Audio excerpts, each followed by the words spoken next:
Kendrick, J.Cole, somebody Well, they have massive machines behind them. Now, if we talking this talk, let's get into it. Yeah.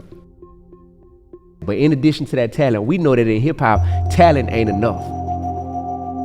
It's 3 words: rap your reality. But what if you're King Von? What's your thoughts on King Von? Oh man. But do you think in 2000 and anything that Master P possesses the ability to stand next to an artist and really turn them up in the way like a Yo Gotti, a QCP, any one of these other execs, even a Baby, a Lil Wayne, or Dr. Dre? Anything can happen. So that's no. I'm wondering, Master do you P, believe Master that P was Coach K and QCP all in one? No. He definitely was. I haven't seen P invest in that way. We talking about QCP. You don't know Coach your Master K. P history. All right, we gonna talk about it. We talking about Q. We literally finna go QCP Coach K verse P. Verse Master P. Right now, right? P was working with the company's money at a point. His overhead was low, and he got popping. I'm talking about willingness to invest in an artist. I don't think Master P can hold a candle to Coach K and QCP as it pertains to that. And you crazy. Oh, Young Greatness, God Bless the Dead, was signed to them. He from New Orleans. yeah, but he wasn't one of those guys, and he was early. Well, Master P wasn't cherry picking. If you were signing to Master P, you were getting a house. And no ownership. In addition. And no ownership. The house was in your name. You're wrong. No ownership of the music. I make 10 million off your album and got you a $200,000 house. That ain't talking business to nobody like me, right? We talking percentages. And that's why I'm telling you, investment. This will make people uncomfortable about Master P. He was Jay-Z and Dame Dash in one. He was LL Cool J and Russell Simmons in one. He was Lil Baby and QCP in one. And people just can't fathom that, bro. Tell me, you mean Coach K and P? And Baby, tell me how. And Baby did the same thing. Baby was like, no, Baby was the better version of P. So did Baby not sit there? Now I can put P and Coach and Slim and Baby. Now niggas want to loon me to death. Salute, Loon. Yeah, exactly. It's my man, Loon. That's my man too. Both Loons. Old Loon, new Loon, both Loons. Okay. Yeah, All ops must know it's up there and it's stuck there, nigga. When it's up there, man, it's stuck there. Shut up. Yo, let's take a break from the show. This episode is brought to you by Prize Picks, the #1 daily fantasy sports app in North America. Yeah, I said it, I meant it. It's on the flow. Get it. It's on the flow at Prize Picks. Get it. It's on the flow at Prize Picks. Let me explain something to you. They turning $10 into $1,000 at Prize Picks. You use my code IUTP and you a new sign up. Man, guess what? We shoot something to you. Put something on the name, not the game, and put something in your bank. You hear me? Man, listen, pick up what I'm putting down, man. This episode is brought to you by Prize Picks. All you got to do is test your skills. You ran with Steph Curry, put yours on Steph Curry. You ran with LeBron, put yours on LeBron. You ran with Saquon Barkley, put yours on. Yeah, that's how it go. Caitlin Clark, put yours on, right? And if you support me, this episode is brought to you by Prize Picks. Do yourself a favor. Sign up right now, prizepicks.com. Use my code IUTP. Ain't nothing bigger than this airplane. It's up there. Let's get back to the show. The plantation looks like us being so desperate for validation that we sit here and say our form of communication, which is rapping and consuming rap, is something that's going to lead to our degradation. You feel me? That's it. Tell me cause you went through a level of desperation. Yeah. Tell me what makes yours different than what the coach is in right now. Because I knew my foundation.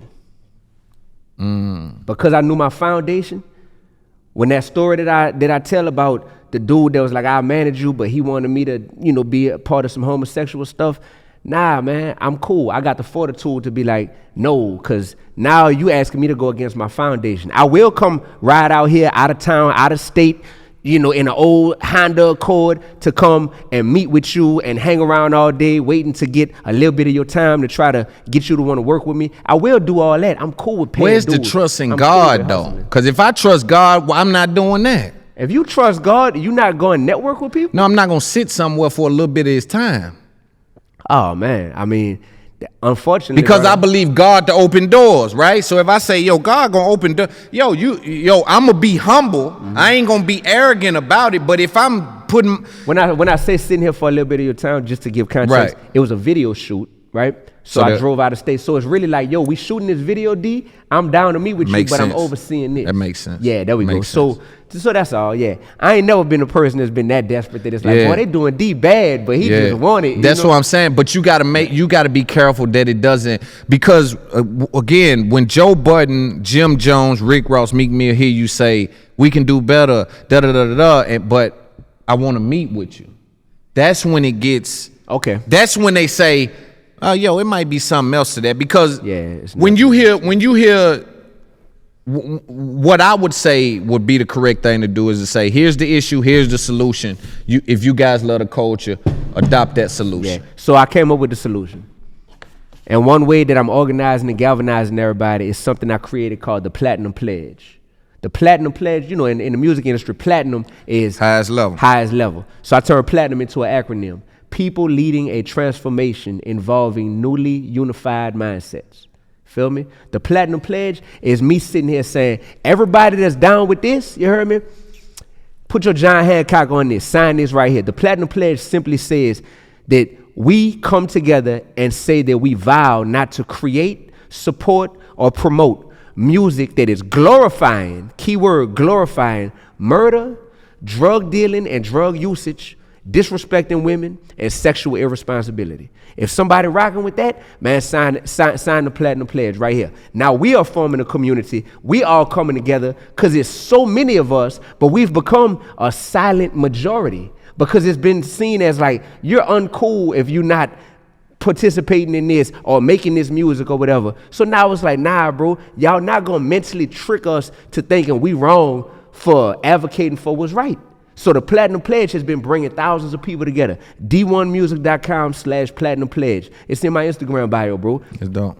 All these thousands of people that done signed this already. Then I come together and say, well, what am I gonna do now that I'm forming this massive community? I go to my hometown. My hometown was divided. Man, we don't know. Everybody know D1, everybody know D been grinding for years. We respect and solid, him. Solid. But now D speaking out against stuff, and then you got some people, in the city who, I don't know if I feel like he went about this the right way, or I don't know if I agree with the message. Cool. You know what? You know what my solution to all that is? Let's all sit down and break bread. That's just my style, Loon. Let's sit down. So what I did, I went back home. You heard me? During Christmas break, had 100 rappers together, dog. 100 of us, rappers only. We don't want nobody else. If you a rapper, man, get your butt in here, man. We about to sit down and chop it up. Let's agree, let's disagree, let's cry, let's fight, let's argue, let's come to some solutions to understand each other better. Because through doing that and that type of communication is healing for everyone. Because no matter what y'all think, I might be this certain type of rapper, you might be a different type of rapper, but we are all on the same team ultimately, bro. And that's what I'm on right now. So when you talk solutions, I'm not just a contrarian that's just like, I like to just stir up mess. No, bro. Like I'm It's really like, but if I'm Rick Ross and I'm running and I'm a nigga just bought a $30 million crib, I got a $50 million spot, got all this going on, right? I got teams around me, and I don't mean that this money makes me better than you, but it makes me busy. It makes me someone that has a very tight schedule. Again, I'm saying the solution that doesn't involve D1. That's why I keep saying that people gonna think about self-interest because everything has to involve D1 for it to be fixed. So if people want to minimize everything that I've been standing on and representing for the last 15 years through the music I'm making, through the movement that I'm creating, through the interactions that I'm having, if people want to try to minimize that to, well, because he said, let's all sit down, that means that he wants something to be in it for him. If people want to, bro. That's clearly what Joe is saying. Because Joe is saying, yo, I see through that, dude. You're clout chasing. Cool. And you're using the God thing. It's a clout chase going on. Like, you calling these dudes names. What the fuck? Why won't you call out GTA 6, Call of Duty? Why don't you go over in the gaming world? Right? Why don't you go? Because there's other places that's tearing down kids as well. But I'm not a gamer. I'm a rapper. So I'm going to talk about the industry that I'm most closely associated with. Some people call me a gospel rapper. But then when I say, what's the point of writing all of these lyrics if I'm rapping to an audience that ain't trying to hear it? They rather me blow a bag than rap about building wealth. They rather me get some brain than rap about mental health. Don't censor me. Eventually, try to make sense of me. I don't need your dollars. I need you to think sensibly. You feel good now that you vegan? Huh, that's funny. If you still promoting garbage, you just a healthy dummy. My city don't even love me. I'm calling it how it is. I'm a threat to the power structure that's brainwashing our kids. I'm fracturing all the egos of illegitimate heroes. I only look up to one man, because he died, then he rose. I keep it too real because life don't last too long. If everybody likes me, I'm doing something too wrong. Maybe in time they'll appreciate my words like Nipsey. Till then, I'm going to see how far keeping it real gets me. That's dope. Man, forget that, man. That's dope. You know, I respect you, and you got a beautiful message, a beautiful spirit. I can feel it, right? Got a lot of respect for you and Thank what you, you've brother. been speaking Thank on. you, bro. And that was just dope. Is that something that's your thing? That's me and Starlito got a song together. That's It's called People Don't Want That Real Remix. That's my verse off of the song. That's dope. Yeah, that's on. Shout out Lito too. Yeah, like that's the tip of the iceberg. So it be like, it's a big world, all right? It's a big world. But let's deal with why not gospel rap. Why not gospel rap? So like why be in the studio with Boosie or Kevin Gates? Or why not be in the studio with a gospel artist or bring them in the studio with some other? Because could you bridge the gap from gospel? Could it be more effective if you were in gospel than trying to come into the trap world and say, clean this up, get that over there, do that over here? Brother, you know I do it all. Well, you might not know. And that's why I'm here for the communication. Right. Because that's going to lead to the elevation. Yes, sir. You hear me? Brother, I'm performing at churches non-stop, round the clock, at churches, brother. At churches, at church conferences in your city. I'm performing at churches. I'll be back out here in June performing at a men's conference at a church. And I want you to come. I'ma Just come. pull up I'ma with come. me. I'ma come. Yeah. And then like that. I'ma be there. That what we talking about right now? Yeah. That's what all this is for. Yeah. It's because God made me a bridge. Right. You heard me? All that he clout you, man, forget all that, man. It's about being a bridge. So just like I'm performing in a church, I'm also teaching at a college. And I'm also performing at a club. And I'm also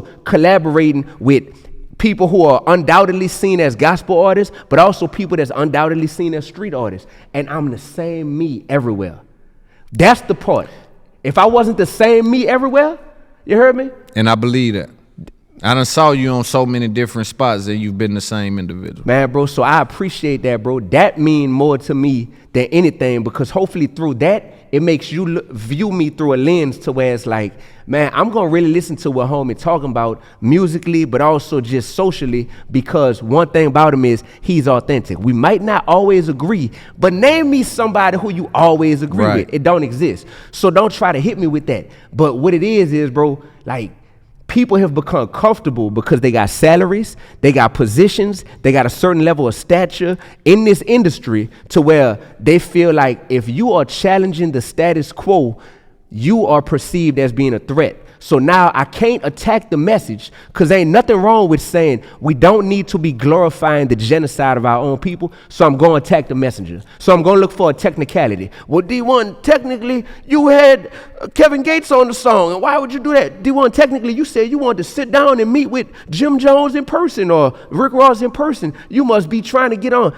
Man, you could have the technicalities. Meanwhile, I'm dealing with reality, man. But you can see how they can feel that way. And that's fine. You're right. Yeah. You've made me realize that I can see how someone could feel that way, because we're used to so many clout chasers in this industry, especially. And I've been effective. How I met a lot of people in this industry. It's just like coming on my platform like, yo, this what's going on this week. Man, that you know what he should do in that deal is da-da-da-da. I ain't even reached out to him. I ain't said nothing to him. Post that, it goes somewhere, and that individual reach out to me. Man, that's what I was going through. Like, I remember when the industry was getting on to Baby, Meek, and all of them about being around Michael Rubin. And I took a different, I'm like, yo, but they billionaires. And by me being around, baby, and we talk about like, what deals, what y'all got going with Rubin? And he telling me, nah, I'm learning this, I'm learning that. So I'm saying, no, we getting something from that. So my position was, yo, man, how y'all know it ain't business? You know, and some of those guys reached out, was like, yo, it's business for us. That's what we really are on. We don't know what it look like, but we trying to figure out these tax loopholes. We now making $200-300 million.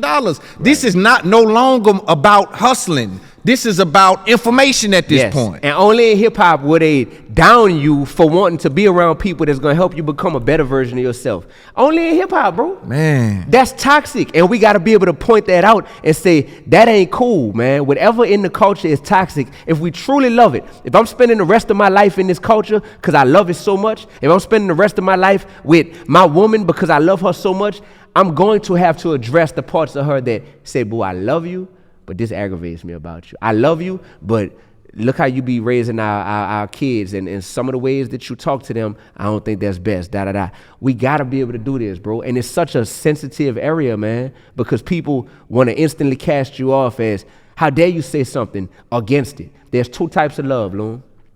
I don't ever want you to forget this, whether or not we ever talk again.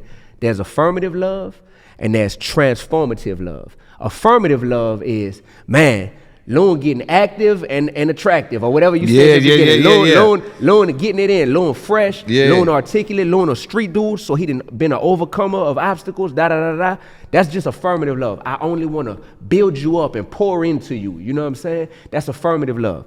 Transformative love is, I love you so much, Loon, that I'm going to affirm you, and I'm going to find a way to communicate to you the areas in which I'm like, Loon, you could do better in this area, brother. Like, you could do better. Like the sound right here, like that, I get you another one of these from online to where it ain't going to be swaying back and forth. That's transformative love is, I'm going to affirm you and tell you what you could do better. The culture is so used to affirmative love because all we want to do is big up people to the point where now you can't even say that you thought somebody's album was whack no more. They're going to be ready to be beefed out with you in the comment section. And when I'm coming with transformative love, which is like, bro, I clearly love this culture. I am of this culture. I clearly love it. But there's some areas that I want us to get better. So let's talk about it. But you're going to have to be more specific. When you, I mean, and when I don't mean that, because I agree with you again about the glorification of things that shouldn't be glorified, but I think the message got to be drilled down to where we can really figure out who said what's being said, what's leading to it. Like, there's more data. It's more data that I think needs to be given. More data that needs to be given. Word. Well, I do think that the data shows that music sticks with us longer than any other type of information we receive. I can't quote you a sermon from 20 years ago that I heard. I can't quote you a message from any of my teachers that they gave me. I can't tell you nothing that me and my grandma or my grandpa, rest in peace, talked about 20 years ago. You feel me? But I could rap you some Hot Boys lyrics from 20 years ago, word for word. The fact that music is that sticky, that's all the information we need right there. Well, see, what I mean is when you're on the campaign trail, right, as far as like a politician, you're going to hear them be very particular when they're in certain markets of 33% of the people over here, et cetera, 21% of those individuals, you're going to hear them drill this down so the common person can, because it feels like that when you do that, it can come off as, that's just to affect my business, because it's no solution next to it. There's nothing next to it, but damn, man, they attacking me now. Yeah, the solution is 3 words: rap your reality. But what if you're King Von? What's your thoughts on King Von? Oh man, I hate what happened to that brother. I absolutely hate that, man. That pains me. Right. That pains me. King Von is a person who I wish that he would have had time to fully grow and mature into who God had ordained him to ultimately be. I wish Tupac had more time. I wish Biggie had more time. I wish Soulja Slim had more time. You heard me? When I'm seeing these brothers, they all got one thing in common. They got killed in their 20s. You feel me? 20s, bro. they didn't even get that shot and that opportunity. So that's the dangers of making certain type of music, consuming certain type of music, when it's like, well, we young, we all gonna make mistakes. Some people don't get a second chance from some mistakes that they're making right now. So you think, I mean, death comes without music being involved. I would say the music is a contributor, could be, but music is you can die young. Music is simply an amplifier to what's already going on in life. Right. That's all it is. So why not use that amazing amplifier called hip hop music to amplify the type of change that we want to see? And some people are. Why do you think you're not as big as Kendrick, J.Cole, somebody like that? Well, they have massive machines behind them. Now, if we talking this talk, let's get into it. Yeah. J.Cole came out, signed to Roc Nation. You have a Jay-Z cosign. You have a major label that's behind you, pushing you. That's an A-list artist cosigning you. Kendrick comes out, he signed to who? Aftermath. Dre. Dr. Dre cosign. And you got the Top Dog infrastructure, Top Dog Entertainment infrastructure. Bro, can you go give me something to drink from over there? You want some drink? Yeah. Go. Can you go over there get 2 drinks? I'm going to tell Gag, give you 2 drinks right quick. Yeah. Or just, can you run to the store right now? Yeah, here. Okay, J.Cole, Kendrick. They both got amazing talent, life-changing talent, you know what I mean? Generational talent. But in addition to that talent, we know that in hip-hop, talent ain't enough to make you successful on a massive level. Yeah. So in addition to the talent, having the infrastructure and the cosign of an A-list artist like a Jay-Z and a Dr. Dre, that helps a whole lot. So you're getting massive resources pumped into you. And at the time that they came up, which we all around the same generation, at the time that they first came into the game, that was the era of that cosign was almost like a prerequisite to getting on. Right. So you got Meek and Wale with Rick Ross. Right. You got Big Sean with Kanye West. You got Drake and Nicki Minaj with Lil Wayne. So for me, it was like, well, let me try to get that cosign. I wanted to sign a T.I. real bad back then. Real bad. I wanted to sign a T.I., you know what I mean? He was one of them ones back. Yeah. And I got this close. I ended up being managed by Grand Hustle, by his label. But at the time I was managed by them, Tip was locked up. Unfortunately, he had caught that case, right? Damn. So Jason Jeter was my manager. Rest in peace, Clay. Yeah, the rest role in peace, manager. Clay. Yeah. You know, I went on my first tour with them brothers, with Young Dro, with Killer Mike, right? We were all underneath Grand Hustle at the time, but Tip wasn't there. So I got the Grand Hustle brand, but I ain't got the man. Right. You feel me? Right. So it was like, dang. Yeah. So then after that situation, you know, ran its course. And then it's like, all right, I got Manny Fresh. That's why I say Manny Fresh is my brother. You know what I mean? Because Manny Fresh stood next to me at a time where it was like, this dude Dee-1 is a different lane than what New Orleans has ever seen. But I'm rocking with homie. I met Manny Fresh in the AutoZone. Damn. And gave that boy my mixtape. You heard me? He was with his little son at the time. Had my cell phone number written on the mixtape. I was a college student, bro. And it took 4 years for Fresh to call me. Because after I met him, he ain't called me, but I got my weight up. I kept hustling. What? And you kept the same number? Kept the same number. I still got that same crazy. number. I still got that same number. That's a hell of a thing, man. I think that says something about somebody's character, too. Yeah. When it's like, oh, word, you ain't running from nobody. You ain't ditching them numbers. Yeah, Come on, man. I've been having the same number since I was in high school. With that being said, Fresh saw me on MTV Jams. And Fresh was like, that's the little dude from AutoZone. He kept hustling. He never complained. And now I'm looking at him on TV. Fresh called me. I went out to Houston, got in the studio with Fresh. We made a song called The One That Got Away.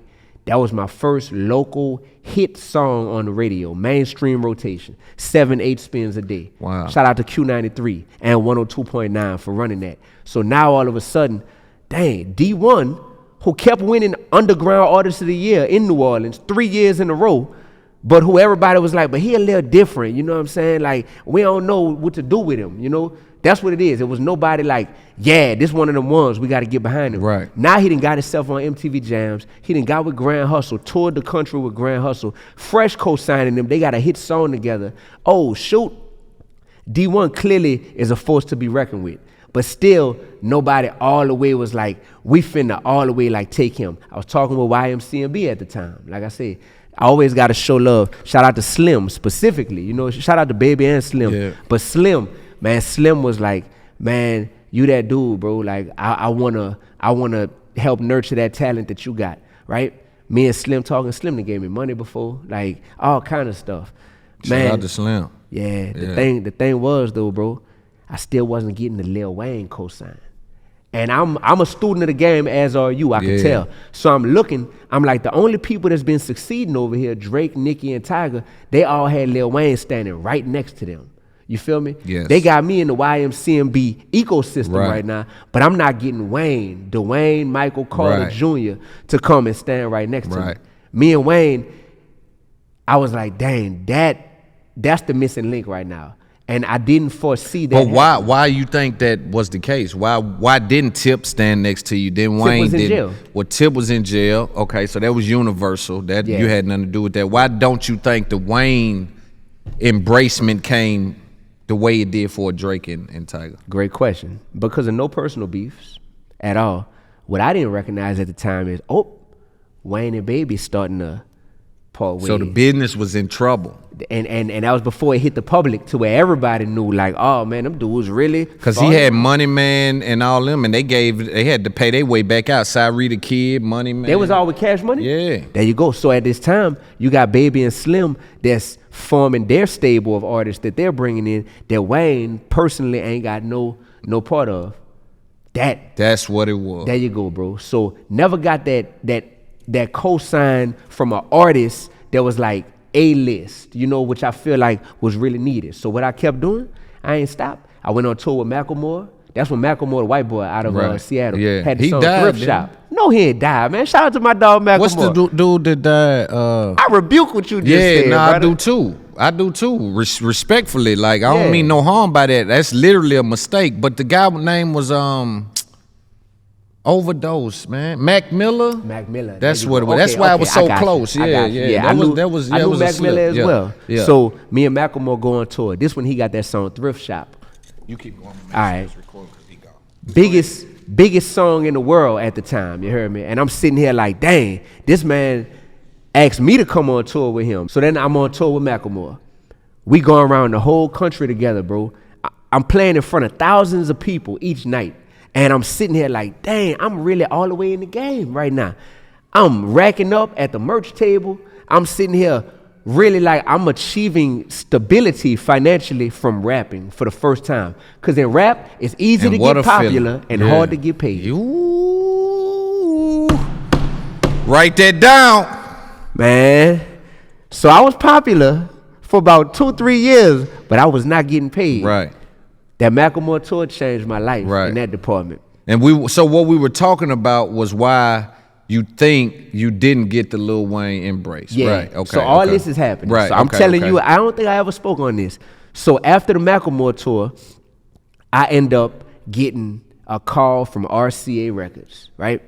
RCA, they got Chris Brown signed, they got A$AP Rocky, A$AP Ferg, they got Usher at the time, Alicia Keys, G-Eazy, buku people.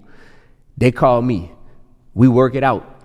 I say, I'm going to do this deal. The Cash Money situation, I didn't end up doing that. Right. Grand Hustle didn't materialize. I do the RCA deal with no cosign from a big artist, though. Right. Right after I do the RCA deal, I'm in L.A. Guess who I meet? Who? Master P, right? Okay. From my city. Meet through mutual contact. Shout out to Jay Tweezy. Shout out to Juggy. But at the time, it was Jay Tweezy who introduced me to Master P. Jay Tweezy is a real well-known program director from the radio station in Baton Rouge. I used to intern for him when I was in college. I did all this You've stuff. been in this shit. Oh, man. Yeah. I interned for Jimmy Henchman. Oh, man. Right now, they got him locked down. Yeah, man. Yeah. Shout out he had the issues with 50 and them. There you go. So shout out to Jimmy, man. I was his intern, Okay. Now that I got music with the game, it's a full circle moment because I used to be on Game Street Team when I worked for Jimmy Henchman. Bro, and now me and the game got a song together. That's dope. Yeah. But and that shows that you have persevered. You wanted this. I did, bro. You wanted this, bro. I did, bro. So I did. So when I met P, I never forget, I was in Memphis, Tennessee at the time, and this was my girl at the time. It was her birthday, and I'm out there for her birthday, and I get the call directly from P himself. I never met P up until this point, and he was like, look, youngin', Tweezy told me about you, and da-da-da. I'm going to be in New Orleans this weekend. I'm trying to meet up with you. And me and my girl was going through it at the time already.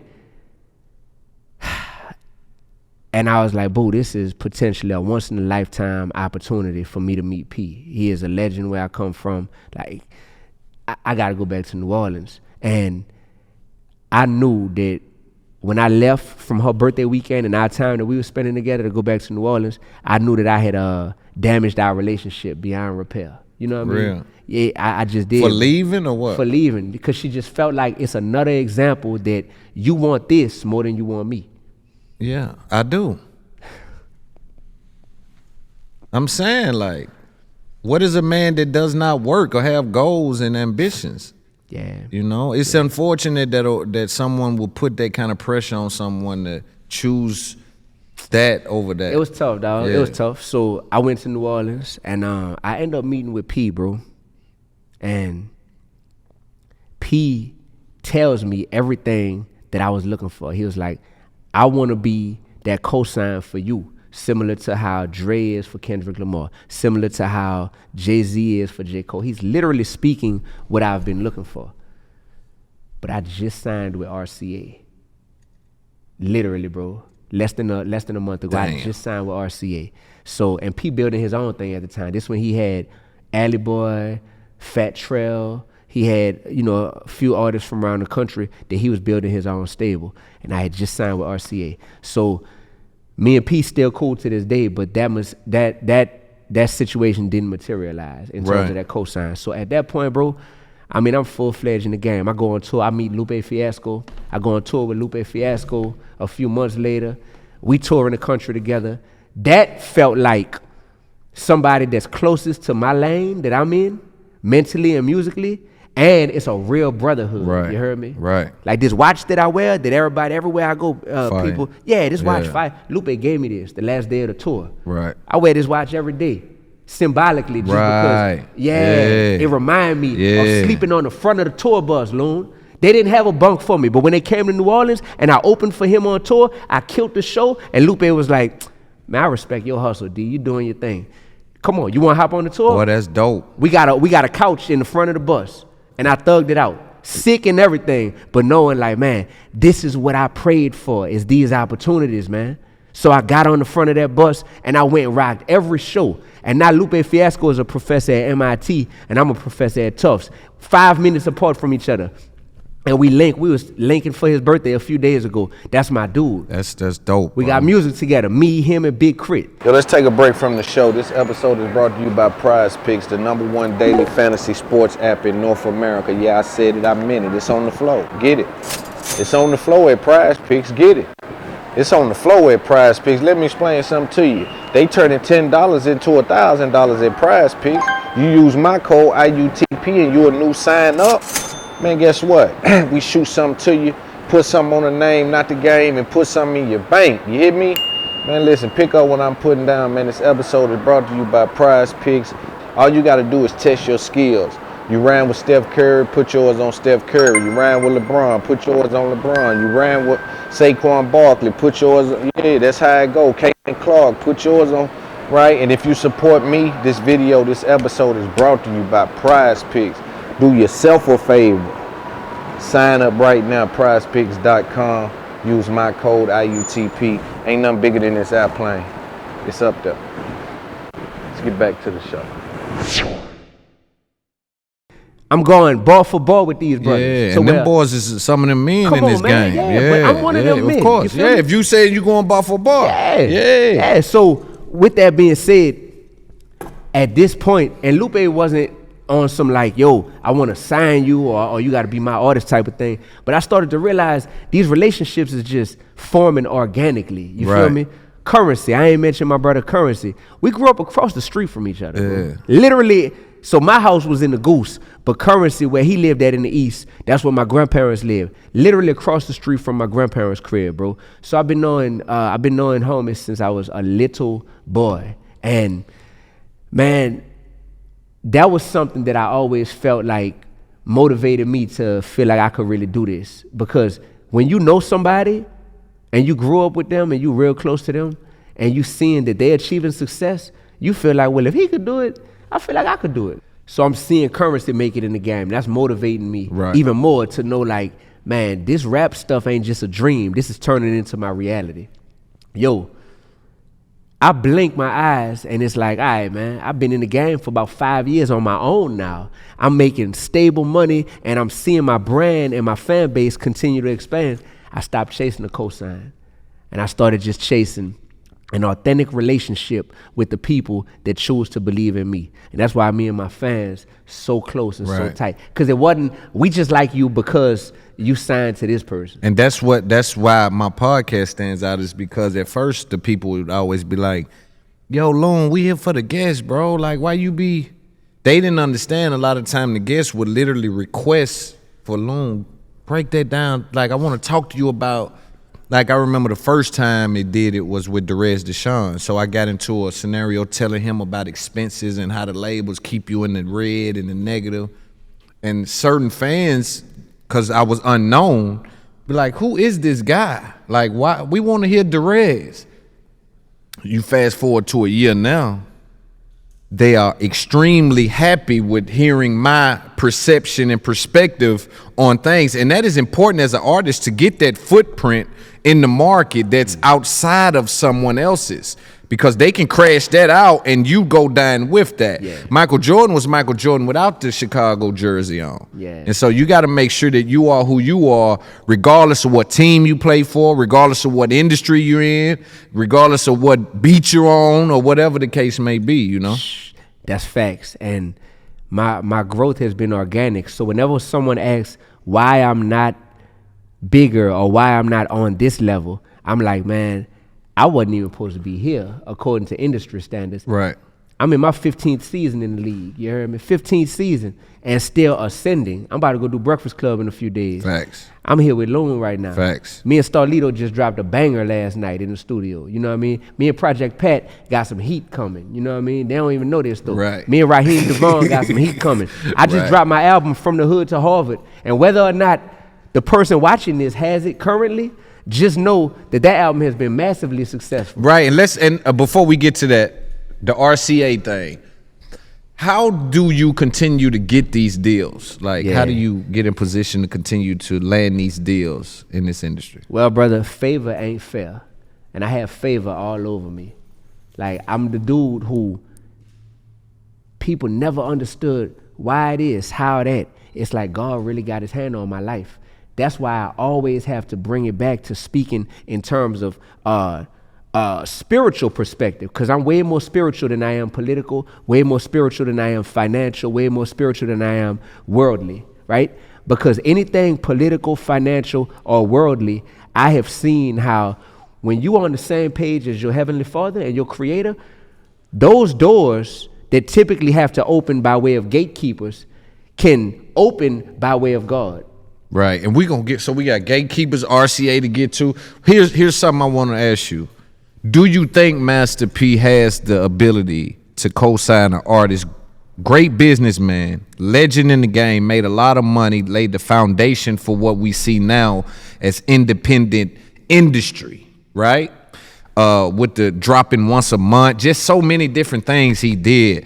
But do you think in 2000 and anything that Master P possesses the ability to stand next to an artist and really turn them up in the way like a Yo Gotti, a QCP, any one of these other execs, even a Baby, a Lil Wayne, or Dr. Dre? Anything can happen.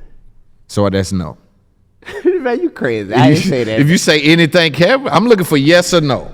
Oh, you're looking for yes or no? Yes or no. And I want you to clarify it, because I'm not going to just accept a yes or no. So if I'm saying anything can happen, that leans towards yes. Okay. Because I didn't know who P from QC was. I did not know who he was. I knew who Coach K was. No, I'm from New Orleans, brother. If I was from Atlanta and didn't know who he was, but like, P is one of them names in this industry. Check cutters. Like he's one of them guys. So prior to QC, P was known in the industry? What year you talking about you didn't know P? I didn't know P like when Migos first came out, when Baby first came out. When he was QC, the money man. Yeah, no, he wasn't known in the industry. He wasn't known in the industry. But P turned all them up. But he came in. No, P didn't say, now we got a good one.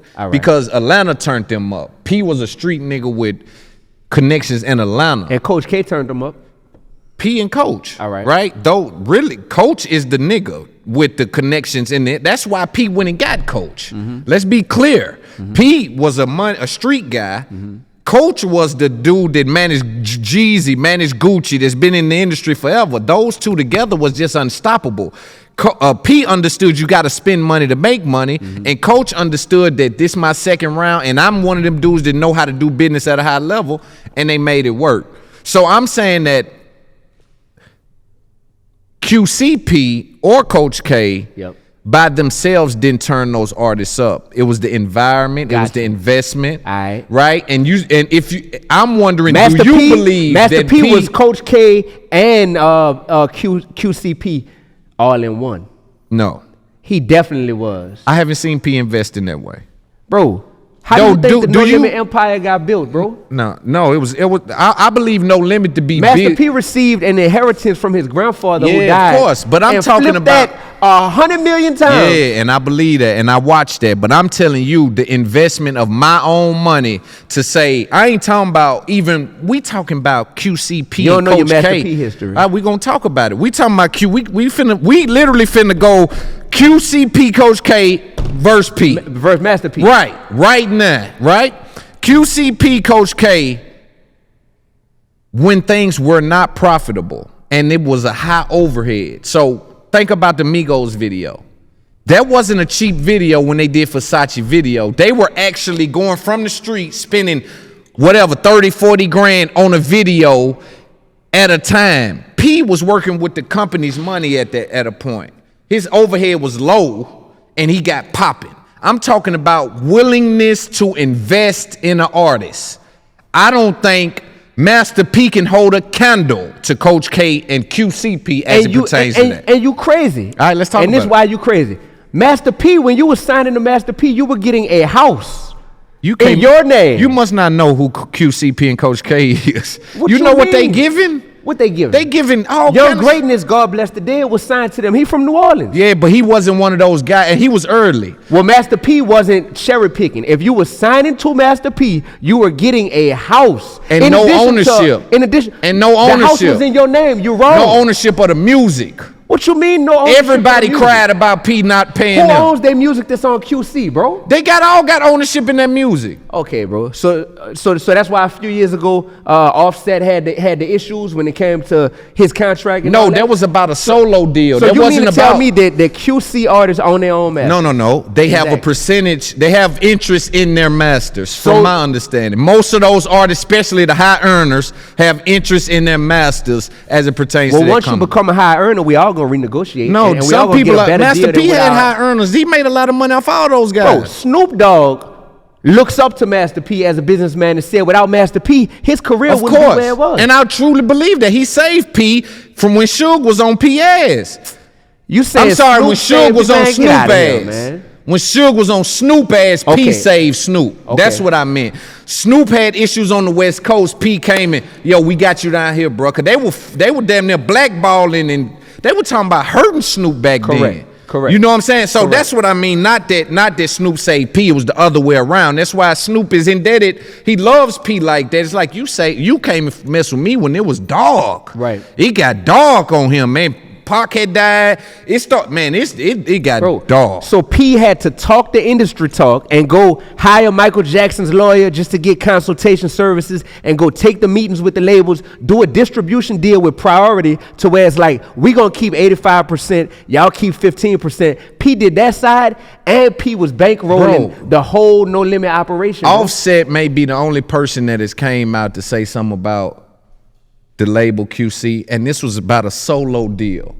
And they wouldn't even sign this solo acts. It was fun because what happens is there's language in the contract that may or may not protect against certain things, and then now all of a sudden they want to be solo artists, so they gotta look into that.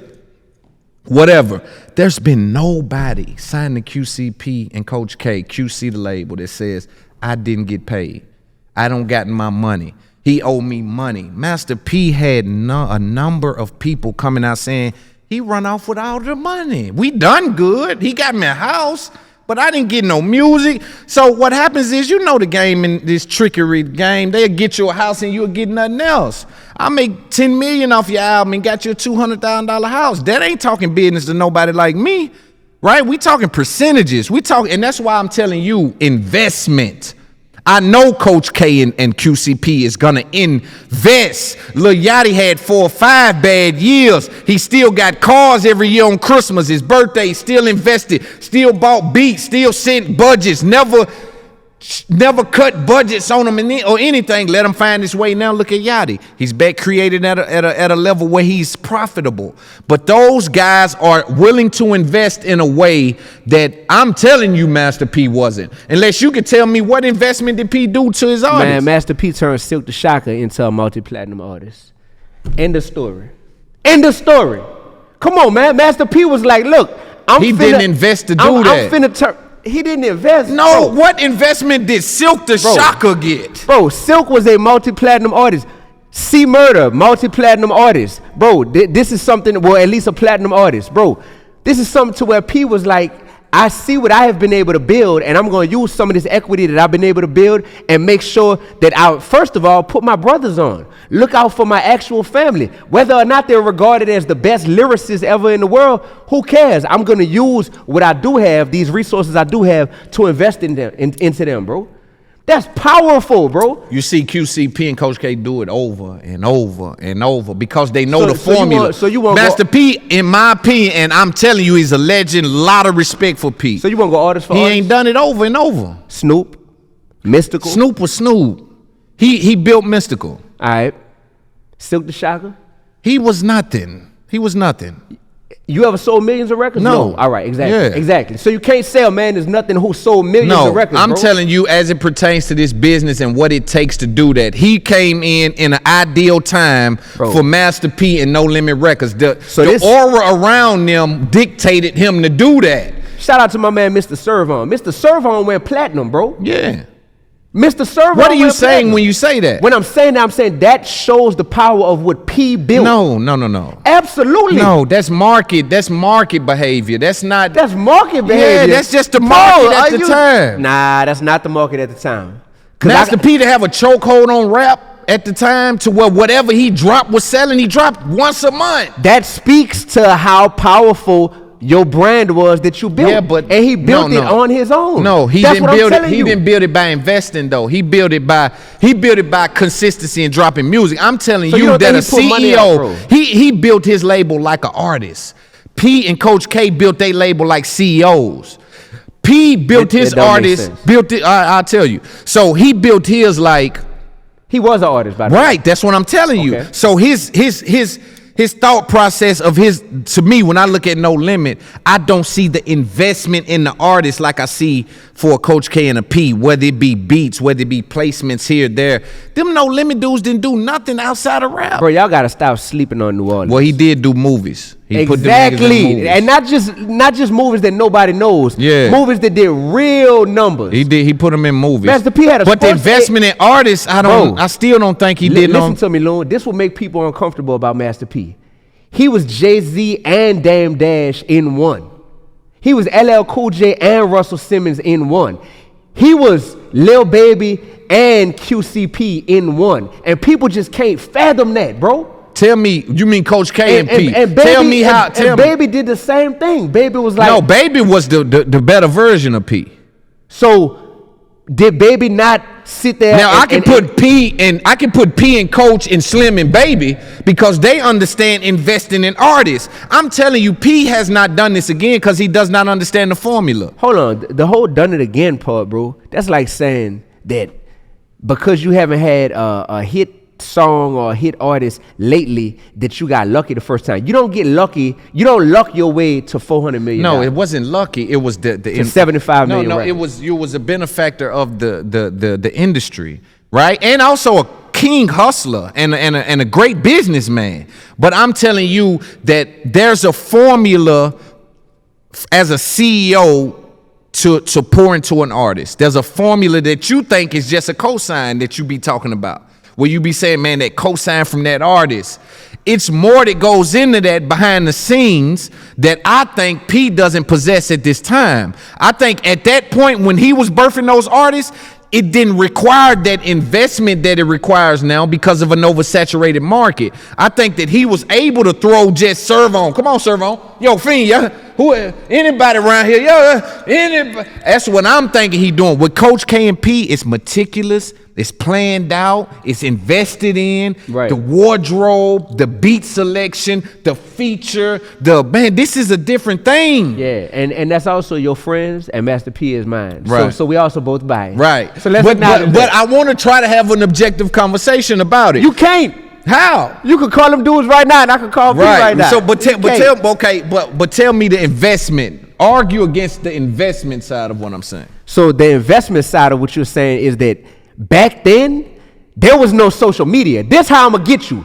Your argument is null and void once I hit you with this. You couldn't just go online and say, well, we're going to get this to go viral or be a trend on TikTok, and then this single going to pop off, this album going to pop off. You had to spend money at radio. Let's not start talking about payola.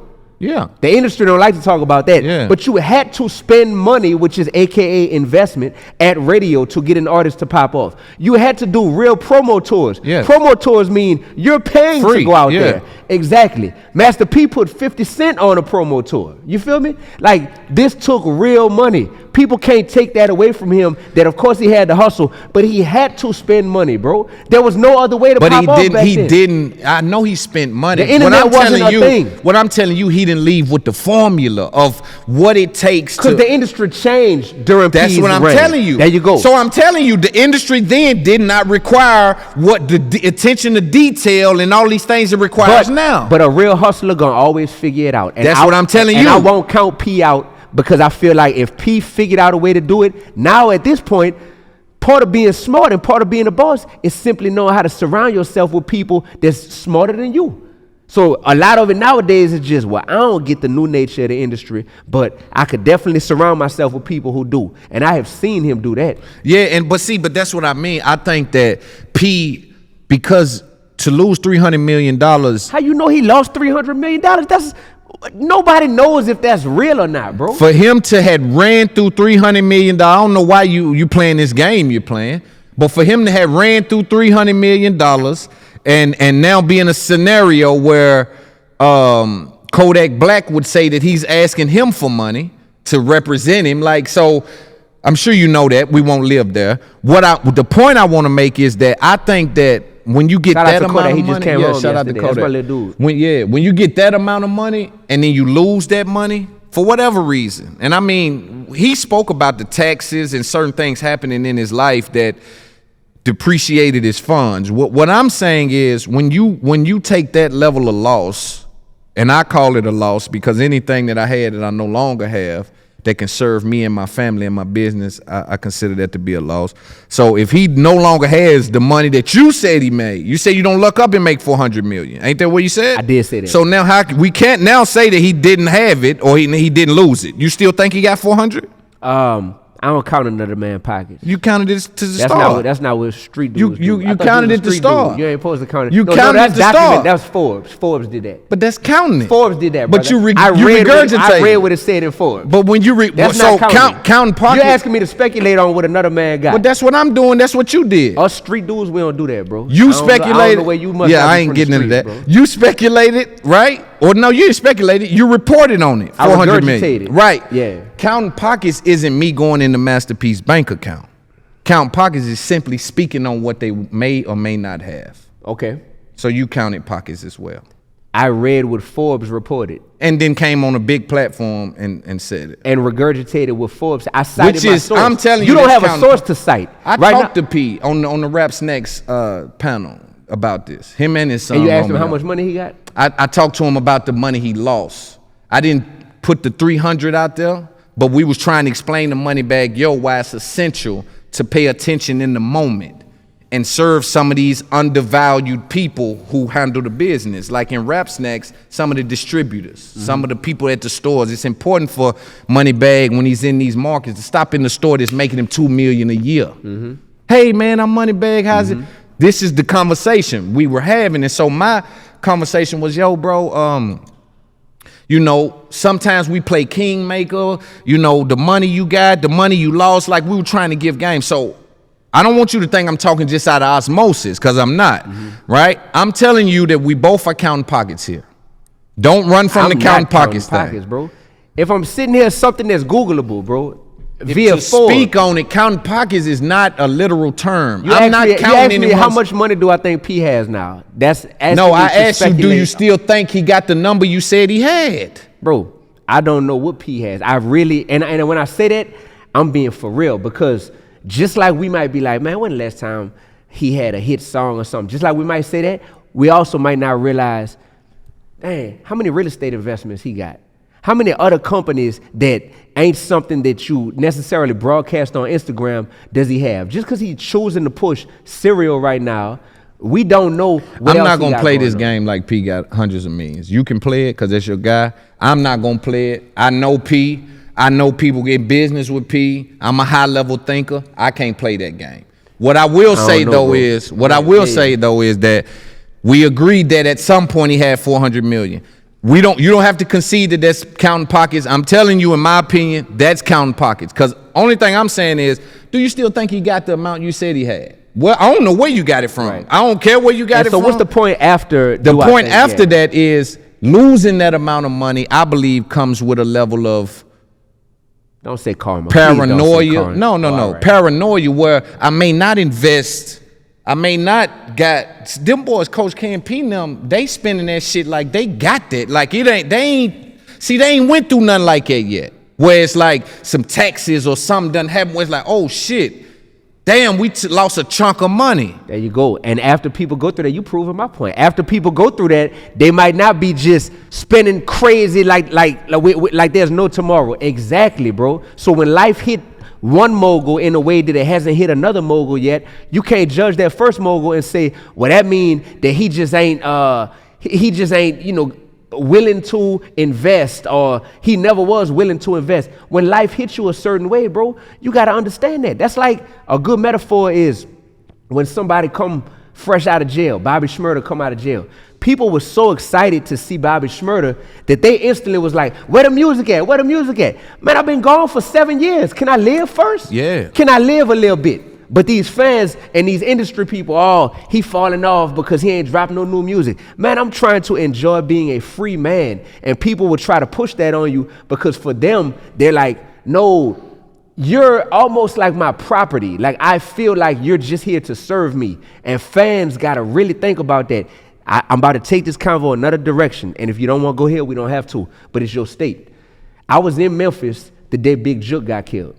I was doing a speaking engagement at a church conference. Okay. Speaking of church, right?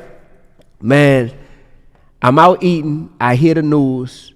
And brother, the most toxic area of hip hop culture can often be found in the comment sections. Ooh. On Instagram comments. Yes. Brother, I start looking as the news is getting reported, and you see all these fans who don't know Dolph personally, who don't know Gotti personally, who are finding out that a grown black man just got his life taken from him, and they just in the comments making jokes, putting dolphin emojis. They in the comments, I'm talking about jokes on jokes, gifs on gifs, and I'm seeing this, bro, and it's so inhumane that I'm just like, this right here is something that we can't ignore how we got here. And how we got here was, if we constantly are putting music out and wanting fans to support it, that's glorifying a negative, toxic message having to deal with selling dope or killing people, then when it happens in real life, we also can't expect them to be empathetic and say,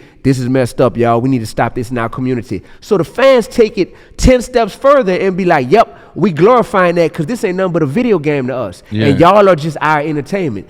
That's tough, man, because you got people out here who are really losing their life and really losing their freedom. So how dare I come across like I'm against any of the artists in hip-hop culture? I'm simply here saying, man, these fans don't love us as much as we might think, brother. Yeah, nah, it's all. So don't be their mascot. Yeah. You know? Yeah. Like, don't be their mascot. So let's not have an unhealthy relationship with fame and notoriety, because a lot of artists, oh, this is another one, bro. We could do this all day. Yeah. I gotta listen.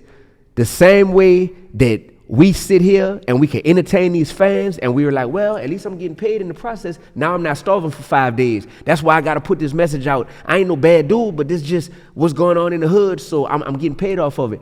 The same way we have an unhealthy attachment with money or with fame and success, these fans have an unhealthy attachment with their artists to the point where they will ride or die behind artists who they ain't never met before, who they ain't going through what them artists are going through, but they'll be out here beefing with other people in real life over an artist that, man, this artist don't know you, man. Yeah. And that's problematic, bro. Yeah. That's They choose sides. The fandom, the parasocial relationship is next level, man. And that's the part. I think the point that I said I was gonna get to was, we have to ask ourselves, how do we have a message, make money, and make sure that our mental is in a healthy space? Because we want all three. Anybody is lying if they say they don't want to make some money, right?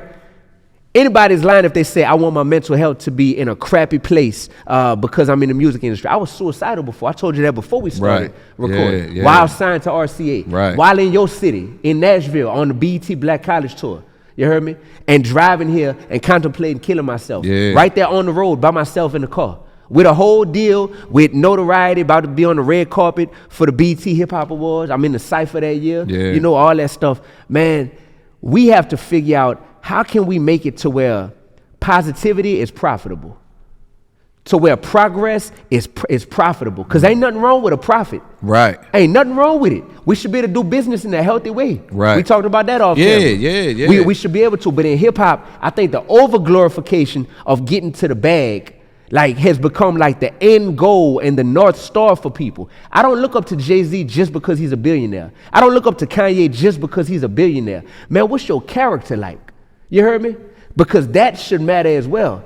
Because you could say Donald Trump is a billionaire, but then people be like, well, I hate him. Right. You could say that this person is a billionaire that's out here bombing and killing thousands of people overseas in the war. Right. You know what I mean? So that is what has happened in our culture, bro, is we can't act like any of this stuff is off the table. I'm not telling everybody to take a vow to poverty and become a priest and don't worry about making no money. Bro, because people are going to do what works. Yes, people are going to do what works. I think that the female rappers are adopting what the male rappers did. That worked for the male rappers. That worked for the male rappers, right? They doing the beef thing. They doing the talking about the sliding. Selling sex, talking about sliding, beefing with each other. That's the big three. Right. So when we see these women doing this, I'm just like, where are the OGs at, though? Because once again, it's beneficial behavior. It's no one gonna be able to tell someone like a Sexy Red, I have 2-3 children. This is working, sir. What are you saying? You come in here saying it's working for who? For her. Okay, but what is it doing to the millions of people that is brainwashing? First you worry about you, then you worry about others. That's called individualism. Right, people tend to say that, but everyone worries about themselves first. Absolutely, Maslow's hierarchy of needs. Of course, self-preservation. That's gonna be first on that. That's how it is. But if we truly want to make progress, we got to start to think about the collective. We will make progress again. That's why I say there's time. There's like we were talking about Juice WRLD and these people not getting a chance to actually develop. There's a developmental process. There's a learning curve that these people have to go through, right? A lot of times we're critical of people that's in their 20s, like a Sexy Red, which I do know how that some of that messaging comes off, but self-preservation is the first thing I think, if that's working, how you gonna come tell her to stop that? It's gonna be rough to do. It's gonna be rough to tell even these guys around here, it's gonna be rough to say, you gotta stop hustling, bro. You hurting the community. Yeah, but I'm feeding my baby. Yeah, but I can give you an alternative. And that's what it is. Now the alternative has to not only be an alternative, but effective. An effective alternative. Yeah. Fair enough. But also it has to be something where we might tell that person, you might make less money than you was making hustling, but you're gonna gain exponentially, emotionally, spiritually, and mentally. Because how can Sexy Red? What would you give some game you can give Sexy Red? Because my thing about you is, I think you're gonna have to start just giving the game without being in these people's presence. I think that's gonna be your Achilles heel for these people, even when they going in behind closed doors to say, yeah, but he tell me he want to meet with a nigga. I don't want to like it, that. Sound like something is into that. You That's know, and I know crazy it's not. to me, I know, dog. bro. Listen, because when I I respect hear, it, I respect yeah, it. when I hear Joe, when I hear the response of these people, I know, because how can he call you a clout chaser with Because my everything you've spirit done? is irritating their demons. And when that happens, then people just gonna be like, I gotta take a low blow, I gotta name Yeah. call, I gotta make fun of them. Right. Man, I'm not a disrespectful dude, brother. Right. I'm not out here, I don't walk around armed or strapped or nothing like that. I'm not looking to fight nobody, Right. but I'm trying to be like Jesus Christ. So with that being said, when it gets to the point where people come out and either threatening me physically or just want to make fun of me and make fun of my accent and say I'm a basket head and all this type of stuff, or when people want to instantly call me a clout chaser, something about my spirit is irritating your demons. You don't think it's your words, what you said to him. Yo, bro, you said something to me. Like you said something about I'm over here minding my business. We just dropped the album. If I'm Meek and Ross, we just dropped the album. We doing our little promo. It depends on what gets said, because if somebody calls me gay tomorrow, I'm sitting there like, you clown. Not if they on Breakfast Club. If they're on Breakfast Club, I'm gonna Joe be like, said something about you that was little to none, and you came and responded. little to nothing. Well, I mean, I ain't saying He because I belittled my want, whole mission. I've been on I for want to 15 take that years. back, Yeah. right? Because that's not little to none. What I mean is, in the grand scheme of what you've been able to accomplish, that dude saying that over there didn't stop nothing. It doesn't affect anything, right? It deserves a response from a market standpoint, right? But in Which the is- grand scheme, You it proved affects my nothing. point, which is why I said I could still hug Joe Budden to this day. Like, that's why you didn't understand when I said that. It's because that didn't bother me on that type of level to where I wouldn't. But intentions are important. Intentions are very important. Yeah, so if you intended to chop me down, that's why I don't want to speak to some of these But individuals. guess what? And I want you to help me with that, because I have no desire to. No. Do your blessings come from any of them people? No. Who your blessings come from? God. Because of that, your attempts to chop me down is simply a waste of your valuable time here on earth, because you're not going to chop me down because you don't feed me, Yeah. so you can't starve me. You know what I mean? Yeah. You Straight up. you can't do nothing with me, but your intentions. Yeah, and because of them intentions, it's like, all right, that might mean that we ain't going to be best friends at the end of the day, but was And not. I can't hug you and I can't hug you and we not. See, that's in the church, it feels like there's a lot of fake hugging and stuff. Oh, okay. Well, with Jesus, nothing was fake. In the church, there's a lot of fake, a lot of stuff, a lot of fake, whole bunch of types of behavior. Yeah. But there's also a lot of real behavior. Right. With that being said, bro, Judas sold Jesus out, man. He gave a drop on Jesus' low. Like, look, this way, yeah, y'all come get him, you know what I'm saying? And y'all take him, y'all go kill him for 30 pieces of silver, right? Judas did that. Guess what Jesus did? Washed that man's feet at the Last Supper. Washed his feet. I'm still sitting. I know, Loon. That's how high the bar has been set. Right. That's why I'm always gonna be humble, bro. Right. I'm And not. I swear I respect that, bro. That's it. I got a dog. lot of respect for that. Man, thank and you, I'm bro. digging into it because I'm trying to get some information to incorporate some of it. You see what I'm saying? Bro. Because I don't want to be the shell that I am, but it's safe. Yeah. It keep you safe. Yeah. I don't hug a nigga that just said, "What about me?" Look, bro, that's because that's my North Star.